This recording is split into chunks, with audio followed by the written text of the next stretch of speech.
Hello and welcome to LES. आज economy lecture series में हमारा टॉपिक है मनी एंड बैंकिंग पार्ट 2। ये सीरीज़ सभी वनडे एग्ज़ाम्स को कवर करेगी जिसमें इकोनॉमी एज जीएस में आती है। So let us begin. सबसे पहले कुछ क्वेश्चंस हैं, ठीक है, जो कि हम लोगों ने लास्ट लेक्चर में क्योंकि ये देखा था कि बार्टर सिस्टम क्या होता है और मनी के फंक्शंस क्या होते हैं, राइट। तो इसमें हम देखेंगे कि हम मनी रखते ही क्यों हैं, मतलब हमें पैसों की ज़रूरत क्यों पड़ती है। Why do we keep money. हम सारी अपनी जो भी हम पैसे कमाते हैं, अर्न करते हैं, वो हम सारे खर्च क्यों नहीं कर देते हैं, है ना। ऐसा क्या है जिससे कंज्यूमर्स जो हैं वो अपने पास पैसा रखने की सोचते हैं, सेव करने की सोचते हैं, रादर दैन पूरी तरह इन्वेस्ट करना। अगर वो 100 रुपये कमा रहे हैं तो ज़रूरी नहीं है कि वो 100 रुपये जो है पूरे खर्च कर दें या फिर पूरी तरह से वो इन्वेस्ट कर दें, निवेश कर दें। रादर वो अपने पास, चाहे अपने घरों में चाहे बैंक में, ज़रूर सेव करते हैं। तो ऐसा क्या है, क्यों ऐसा लोग करते हैं, इसको पढ़ने के लिए हम आज का ये कंसेप्ट पढ़ेंगे जो कि है डिमांड फॉर मनी, ठीक है, मनी की मांग। देखिए, डिमांड एंड सप्लाई का कॉन्सेप्ट हर जगह लगता है, ठीक है। तो डिमांड एंड सप्लाई में हम मनी को भी यहाँ पर एक कमोडिटी मान रहे हैं, ठीक है, एक तरह से। तो इसकी डेफिनेशन सबसे पहले तो देख लेते हैं। Definition is desire of an individual for holding financial assets in the form of money, cash और मनी डिपॉजिट्स में। एक इंडिविजुअल मनी के लिए जो मांग कर रहा है, जो डिज़ायर कर रहा है कैश और बैंक डिपॉजिट्स के फॉर्म में, वो क्या होती है, वो होती है डिमांड फॉर मनी, राइट। आगे बढ़ते हैं, आगे देखते हैं। इसमें ये बताया जाता है डिमांड फॉर मनी से हमें पता क्या चलता है, सिग्निफिकेंस क्या है इसका महत्व ये है कि डिमांड फॉर मनी से हमें ये पता चलेगा कि लोग सेव क्यों कर रहे हैं और कैश क्यों अपने पास रख रहे हैं, रादर देन इन्वेस्टिंग मनी। हमने अभी बताया कि वो इन्वेस्ट भी कर सकते हैं, निवेश भी कर सकते हैं पूरा पैसा, लेकिन ऐसा नहीं है, हम सभी लोग सेव ज़रूर करते हैं। तो बहुत सारे कारण हो सकते हैं कि मनी को हम सेव करते हैं, उसको होल्ड करने की कोशिश करते हैं। ये क्लासिकल इकोनॉमिक्स का पार्ट है, कीनीशियन इकोनॉमिक्स इसको बोला जाएगा, ठीक है। आगे बढ़ते हैं। तो जैसे कि ये दो हम एग्जाम्पल एक लेते हैं कि ये है इंडिविजुअल्स और ये है बैंक, ठीक है। इन दोनों के बीच में इंटरेक्शन चलता है हमेशा ही, आज से नहीं, हम जब से मर्केंटाइलिज्म आया है तब से चल रहा है, ठीक है। कहीं फॉर्मल फॉर्म में और इनफॉर्मल फॉर्म में, साहूकार और इन सब से तो बहुत ही ज़माने से चलता आ रहा है, ठीक है। तो क्या है कि डिमांड, जब हम एग्ज़ाम्पल देखते हैं यहाँ पर, तो यहाँ पर हम ये देखेंगे कि इंडिविजुअल्स जो है वो बैंक अपने पास कुछ रखते हैं जिससे वो खर्च कर देते हैं। जैसे कि ये देखिए, ये सामान खरीदे हुए हैं, है ना, तो इसका मतलब इनके पास में कुछ लिक्विड कैश होगा।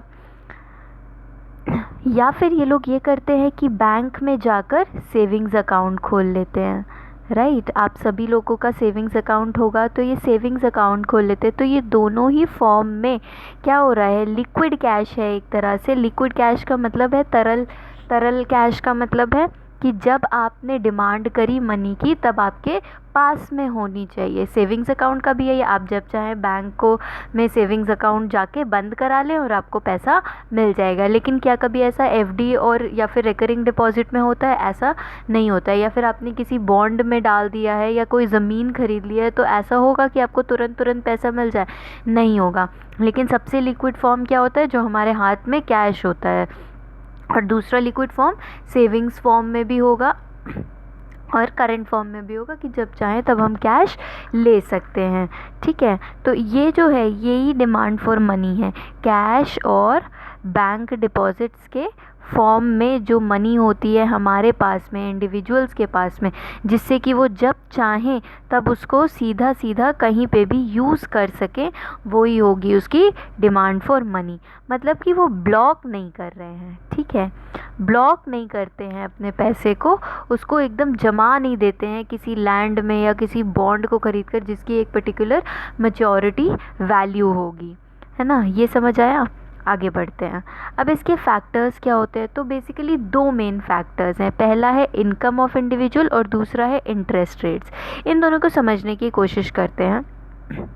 इनकम ऑफ इंडिविजुअल होता है कि जैसे ही जैसे इनकम लोगों की बढ़ेगी वैसे ही वैसे डिमांड फॉर इनकम भी बढ़ेगी, मतलब इन दोनों के बीच में एक डायरेक्ट प्रोपोर्शनैलिटी होती है। इसको बहुत छोटे से एग्जाम्पल से समझते हैं कि आप 100 रुपये अर्न करते थे तब 5 रुपये सेव करते थे। आपने 200 रुपये अर्न करना शुरू किया, आपने 20 रुपये सेव करने शुरू कर दिए। तो आपकी डिमांड फॉर मनी क्या हुई, आपकी डिमांड फॉर मनी बढ़ गई इसमें। ठीक है, तो जैसे जैसे इनकम बढ़ेगी वैसे वैसे इंटरेस्ट जो है वो हमारा डिमांड जो है मनी की वो बढ़ेगी। दूसरा फैक्टर है इंटरेस्ट रेट्स। इंटरेस्ट रेट्स यहाँ पर बैंक के फॉर्म में है कि अगर बैंक में इंटरेस्ट रेट्स बढ़ रहे हैं या फिर बॉन्ड के इंटरेस्ट रेट्स बढ़ रहे हैं या किसी भी म्यूचुअल फंड में इंटरेस्ट रेट्स बढ़ रहे हैं, मतलब इंटरेस्ट रेट कहीं पे भी हो सकता है जहाँ पर आपको इन्वेस्ट करें आप पैसा और आपको रिटर्न ज़्यादा मिले। ठीक है, ये चीज़ समझ आई पहले तो कि इंटरेस्ट रेट यहाँ पर बैंक का हो सकता है, बॉन्ड का थ्रू हो सकता है और म्यूचुअल फंड के थ्रू भी हो सकता है, एफडी के भी थ्रू हो सकता है, बैंक में एफडी के थ्रू भी होता है। तो ये जितने भी चीज़ें हैं इनमें इंटरेस्ट रेट दिया जाता है। फंडा एक ही होता है कि आप कुछ पैसा दीजिए, जाकर ब्लॉक करिए और उसके बदले आपको उस पर इंटरेस्ट मिलेगा और एक पर्टिकुलर टाइम पर आपको प्रिंसिपल प्लस इंटरेस्ट मिल जाएगा। ठीक है, ये फंडा है। तो क्या होगा, ऑब्वियसली जितने ज़्यादा इंटरेस्ट रेट बढ़ेगा उतना ही ज़्यादा स्कीम अट्रैक्टिव होती है और स्कीम जैसे ही अट्रैक्टिव होगी तुरंत क्या होगा, आपकी डिमांड जो है वो कम हो जाएगी। क्यों, क्योंकि आप कैश और बैंक डिपॉजिट्स में सेविंग्स के फॉर्म में पैसा कम रखोगे और आप क्या करोगे, आप इन्वेस्ट ज़्यादा करोगे। चाहे बॉन्ड हो, चाहे ये म्यूचुअल फंड्स हो, जो भी है आप इन्वेस्ट ज़्यादा करने की कोशिश करोगे, इसीलिए आपकी डिमांड जो है उस टाइम पर कम हो जाएगी। आपका कैश जो है वो तुरंत ही ब्लॉक्ड फॉर्म में कन्वर्ट होने लगेगा। यही है डिमांड। इसीलिए इनकम और इंटरेस्ट रेट और क्वांटिटी ऑफ मनी में हमेशा इन्वर्स रिलेशन होता है। आप देखिए जैसे जैसे इंटरेस्ट रेट गिर रहा है वैसे वैसे डिमांड जो है मनी की वो बढ़ रही है, राइट। या फिर ये कह लीजिए कि जैसे जैसे इंटरेस्ट रेट बढ़ रहा है वैसे वैसे डिमांड जो है वो मनी की कम हो रही है। ठीक है, ये इसीलिए इसमें इन्वर्स प्रोपोर्शन चलता है। आगे बढ़ते हैं। आगे है कि motives of demand for money. Motives क्या होते हैं, मतलब हम क्यों डिमांड करते हैं, क्यों हम मनी को कैश के फॉर्म में रखने की कोशिश करते हैं। तो 3 मोटिव्स होते हैं। पहला होता है ट्रांजैक्शन मोटिव, दूसरा होता है प्रिकॉशनरी और तीसरा होता है स्पेक्युलेटिव मोटिव। ट्रांजैक्शन मोटिव में क्या होता है कि हमें सामान रोज़ लेना देना पड़ता है। अब रोज़ लेने देने के लिए आप सब्ज़ी के वाले के पास 10 रुपये की सब्ज़ी ले रहे हो तो आप 10 रुपये का बॉन्ड थोड़ी पकड़ाओगे उसको, या फिर आप ये थोड़ी बोलोगे कि मेरी 1 लाख रुपए की ज़मीन है उसमें जो है 10 रुपये का हिस्सा तुम्हारा हुआ, मुझे जो है 10 रुपये के टमाटर दे दो। ऐसा तो नहीं होता है ना। आप 10 रुपये की सब्ज़ी खरीदते हो, टमाटर खरीदते हो और वो सीधा सीधा आप उसको 10 रुपये देते हो। तो ये 10 रुपये मोस्ट लिक्विड फॉर्म में होने चाहिए। इवन डेबिट कार्ड भी यहाँ पे काम नहीं आता है क्योंकि डेबिट कार्ड से के लिए उनके पास पीओएस नहीं होता है। अल्टीमेटली आपको इसीलिए लिक्विड कैश चाहिए ही चाहिए होता है। तो जितनी ज़्यादा ट्रांजैक्शन होंगी उतना ही ज़्यादा डिमांड फॉर मनी बढ़ती जाएगी। जैसे आज के टाइम में अगर हम देखें तो ट्रेड बहुत ज़्यादा होता है, ट्रांजैक्शंस बहुत ज़्यादा बढ़ते गए हैं, इसीलिए डिमांड फॉर मनी भी लोगों की बढ़ती जा रही है। ठीक है, आगे बढ़ते हैं। दूसरा है प्रिकॉशनरी मोटिव। प्रिकॉशनरी मोटिव क्या है कि हमें सावधान रहना है। हम सावधान इस बात से रहते हैं कि कहीं कोई दुर्घटना आ गई है ना, कहीं कुछ दिक्कत आ गई तो उसके लिए हम हमेशा ही पहले से जोड़ बीन के पैसे अपने पास रखते ही रखते हैं। वो एज कुशन काम करते हैं हमारे लिए कि आपको कभी भी कोई ज़रूरत पड़े तो उस टाइम आपको ये मदद कर सके। मम्मियाँ हमेशा चावलों में, आटे में, मैंने आपको पिछले लेक्चर में बताया था कि मम्मियाँ हमेशा चावल में, आटे में, इन सब में छुपा छुपा के पैसे रखती थी, जिससे कि कभी अगर ज़रूरत पड़े तो वो पैसे उनके काम आ जाएं, घर के काम आ जाएं, राइट। तो ऐसा ही प्रिकॉशनरी मोटिव यही होता है। इवन गवर्नमेंट के लिए भी वो हमेशा कुछ फंड्स बना के रखती है हमें, जिससे कि जब भी कोई आपातकाल की स्थिति आ जाए, जैसे अभी लॉकडाउन चल रहा है, वो आ जाए तो उससे बचने के लिए ये प्रिकॉशनरी मनी का काम आता है। तब बॉन्ड्स वगैरह काम इतने नहीं आ पाते हैं। तीसरा है स्पेक्युलेटिव मोटिव। स्पेक्युलेटिव मोटिव बहुत अच्छा सा है, आप समझिए इसको इसी एग्जाम्पल से, कि स्पेक्युलेटिव मोटिव में हमें क्या करना है, हमें मनी और बॉन्ड इन दो के बीच में चॉइस करनी है कि ये ज़्यादा आसान पड़ेगा या फिर ये, मतलब हमें मनी होल्ड करनी चाहिए या हमें बॉन्ड में इन्वेस्ट करना चाहिए। तो इसका सिंपल फंडा क्या होगा, जहाँ रिटर्न ज़्यादा मिले। अगर मनी को होल्ड करने में, मान लीजिए सेविंग्स अकाउंट खोलने में आपको ज़्यादा रिटर्न मिल रहा है तो आप सेविंग्स अकाउंट खोलोगे, और अगर बॉन्ड में इन्वेस्ट करने में ज़्यादा रिटर्न मिल रहा है तो आप बॉन्ड में इन्वेस्ट करोगे। ठीक है, तो डिपेंड करेगा रिटर्न किस पे मिल रहा है, उसी बेसिस पर आपकी डिमांड फॉर मनी चेंज होगी। मतलब अगर सेविंग्स पे रिटर्न होगा तो आपकी डिमांड फॉर मनी बढ़ेगी, और अगर बॉन्ड्स पे रिटर्न हो रहा है, ज़्यादा मिल रहा है, तो आपकी डिमांड फॉर मनी घटेगी। इसको एग्जाम्पल से भी समझते हैं। मान लीजिए बॉन्ड है आपका 100 रुपये का, मतलब आपने 100 रुपये दिए और 100 रुपये का आपको बॉन्ड दे दिया गया। वैसे ही सेविंग्स अकाउंट में भी आपने 100 रुपये डालने हैं। ठीक है, तो अब आपके पास चॉइस है कि आप बॉन्ड में करें या फिर इसमें।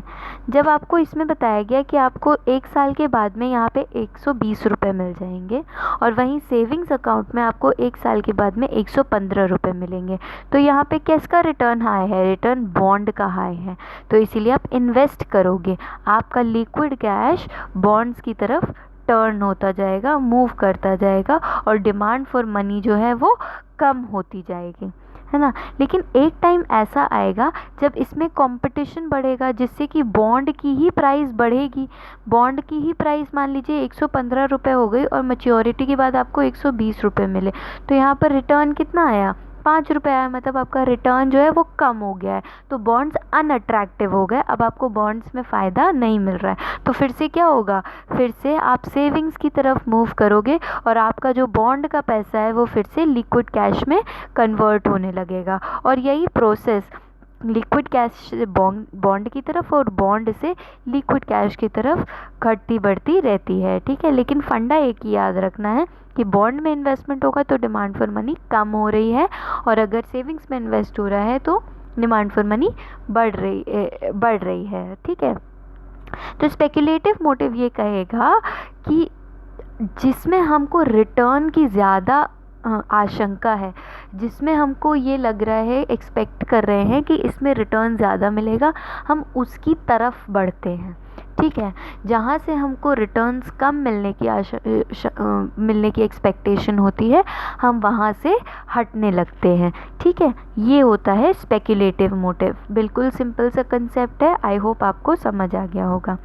इसमें हम दोनों ट्रांजैक्शन मोटिव और स्पेक्युलेटिव मोटिव के एग्जाम्पल समझ लेते हैं। सबसे पहला है ट्रांजैक्शंस मोटिव और प्रिकॉशनरी मोटिव। देखिए, इसका हमेशा हमने आपको क्या बताया, ट्रांजैक्शन में मोटिव क्या है, लेन देन के लिए रखना है। तो अब भाई 10 रुपये का टमाटर लेना तो वो 10 ही रुपये का लेंगे ना। ठीक है, इसका मतलब ये है कि अगर इनकम चाहे जितनी बढ़ जाएगी, अगर हमारी इनकम जितनी भी बढ़ जाए, लेकिन हमारी जो ज़रूरत है टमाटर की वो 10 से ज़्यादा 15 रुपये हो सकती है, लेकिन हम ऐसा तो है नहीं कि 1 किलो की जगह पे 4 किलो का टमाटर खाने लग जाएंगे। ठीक है, सेम विद प्रिकॉशनरी, ऐसा तो है नहीं कि हम बहुत ज़्यादा एकदम प्रिकॉशन में पूरा सेव कर लें, ये भी नहीं है, हमें कुछ तो खर्च करना ही पड़ता है, हम कुछ पर्टिकुलर अमाउंट ही सेव करके रखते हैं। इसीलिए ये मोर और लेस इंटरेस्ट रेट से इन्फ्लुएंस नहीं होती है। मतलब इंटरेस्ट रेट चाहे जो हो, अगर हमें लेन देन करनी है, अगर हमें सामान ख़रीदना है, तो वो हम ख़रीदेंगे ही, चाहे वो बढ़े, चाहे जितना अनअट्रैक्टिव हो जाए, चाहे जितना अट्रैक्टिव हो जाए। वैसे ही प्रिकॉशनरी, हम सबको सेव करके थोड़ा सा अपने फ्यूचर के सिक्योर करने के लिए बचाते ही हैं, चाहे इंटरेस्ट कितना भी बढ़ जाए, कितना भी कम हो जाए। ठीक है। तो इसीलिए इसका ग्राफ क्या बनता है, हमेशा ही वाई एक्सिस के पैरेलल बनेगा, मतलब इंटरेस्ट जो है वो घटे या चाहे बढ़े, लेकिन इसमें ये जो लाइन है क्वांटिटी डिमांडेड की, ये कभी भी मनी डिमांडेड की, ये कभी भी चेंज नहीं होती है, ये हमेशा ऐसी ही रहती है, क्योंकि बहुत ज़्यादा रियल में भी नहीं आता है। ठीक है, आप इसको अपनी लाइफ से भी सोचिए कि आपको चाहे जितने दे दिया हो, चाहे कोई भी बंदा कितना भी बोल दे कि आपको 25% रेट पे हम आपको देते हैं, आप बॉन्ड खरीद लीजिए, आप हमें पूरे अपनी सैलरी दे दीजिए, तो क्या आप पूरी सैलरी दे दोगे? नहीं, आपको भी पता है कि हमें अभी अपना खर्चा चलाना है, अभी हमें कुछ सेव करके रखना है, तो ये वही बात बोल रहा है। ठीक है, और दूसरा मोटिव हमने देखा था जो कि है स्पेकुलेटिव मोटिव। स्पेकुलेटिव मोटिव में हमने आपको बताया था कि घटता बढ़ता रहता है। तो इसमें क्या है कि इंटरेस्ट रेट जब घटेगा तो क्वांटिटी डिमांडेड बढ़ेगी, मतलब हम सेविंग्स की तरफ मूव करेंगे, और इंटरेस्ट रेट जब बढ़ेगा तो हम बॉन्ड्स की तरफ मूव करेंगे, मतलब हमारी क्वांटिटी मनी डिमांडेड कम होगी। तो demand for money interest rate के स्पेक्युलेटिव मोटिव में इन्वर्सली प्रोपोर्शनल होती है, जबकि ट्रांजैक्शन और प्रिकॉशनरी मोटिव में हमेशा वाई एक्सिस के पैरेलल रहती है। ठीक है, आई होप आपको ये बात समझ आ गई है। अच्छा, ये बस आप याद रखिएगा यहाँ पर इस ग्राफ में कि ये बहुत ही कम होगा कि इंटरेस्ट रेट्स के घटने से लिक्विडिटी जो है, या फिर यहाँ पर एकदम ही बिल्कुल लिक्विडिटी ख़त्म हो जाए, बंद, मतलब बहुत ही ज़्यादा बढ़ जाए। ठीक है, तो इस कंडीशन को हम नेक्स्ट क्लास में एक्सप्लेन करेंगे, जिसको हम बोलेंगे लिक्विडिटी ट्रैप। ठीक है, तो एक लिक्विडिटी ट्रैप होता है, एक बॉन्ड यील्ड होता है। इन दोनों को समझने के लिए पहले हम बॉन्ड यील्ड और लिक्विडिटी ट्रैप का बहुत बढ़िया से कंसेप्ट समझेंगे, उसके बाद हम आगे बढ़ेंगे और इस वाली सेक्शन को, स्पेकुलेटिव मोटिव के इस ग्राफ को हम आगे और ज़्यादा अच्छे से पढ़ने की कोशिश करेंगे, समझने की कोशिश करेंगे। अभी फंडा बिल्कुल क्लियर रखना है, डिमांड फॉर मनी क्या होता है, कैश जो हम होल्ड में रखते हैं जो लिक्विड फॉर्म में होता है, ठीक है, और जो कि हमारी इनकम और इंटरेस्ट रेट और इनकम पे डिपेंडेंट होता है। इसके 3 मोटिव्स होते हैं। एक, हम ट्रांजैक्शन, अपने पास कैश हम क्यों होल्ड करते हैं, क्योंकि हमें लेन देन रखनी होती है। प्रिकॉशनरी, क्योंकि हमें हम अपने पास कैश इसलिए रखते हैं क्योंकि हमें फ्यूचर सिक्योर करना होता है। कोई डिज़ास्टर या कोई ऐसी प्रॉब्लम आ जाए जिसमें हमको तुरंत कैश काम आ जाए, तब ज़मीन जायदाद, गोल्ड, सोना कुछ काम नहीं आता है, तब सिर्फ़ और सिर्फ हार्ड कैश जो हमारे पास लिक्विड कैश होता है वही काम आता है। और स्पेकुलेटिव मोटिव क्या है कि जब हम बॉन्ड इंटरेस्ट रेट बढ़ेंगे बॉन्ड्स के, तब हम बॉन्ड्स की तरफ बढ़ेंगे, और जब हम इंटरेस्ट रेट घटेंगे तो हमारी डिमांड फॉर मनी उतनी बढ़ती जाएगी, क्योंकि हम सेविंग्स की तरफ मूव करने लगेंगे, और ये दोनों मूव करते हैं। तो जैसे जैसे हम एक्सपेक्ट करते हैं कि जहाँ से रिटर्न हाई होगा हम उसकी तरफ जाने की कोशिश करते हैं। ये है सिंपल सा फंडा। आई होप आपको ये लेक्चर समझ आया हो। If you do like the video please do like, share and subscribe. और हमारे ही चैनल पे और भी लेक्चर्स कंटिन्यू चल रहे हैं, जैसे हिस्ट्री है, ज्योग्राफी है, पॉलिटी है।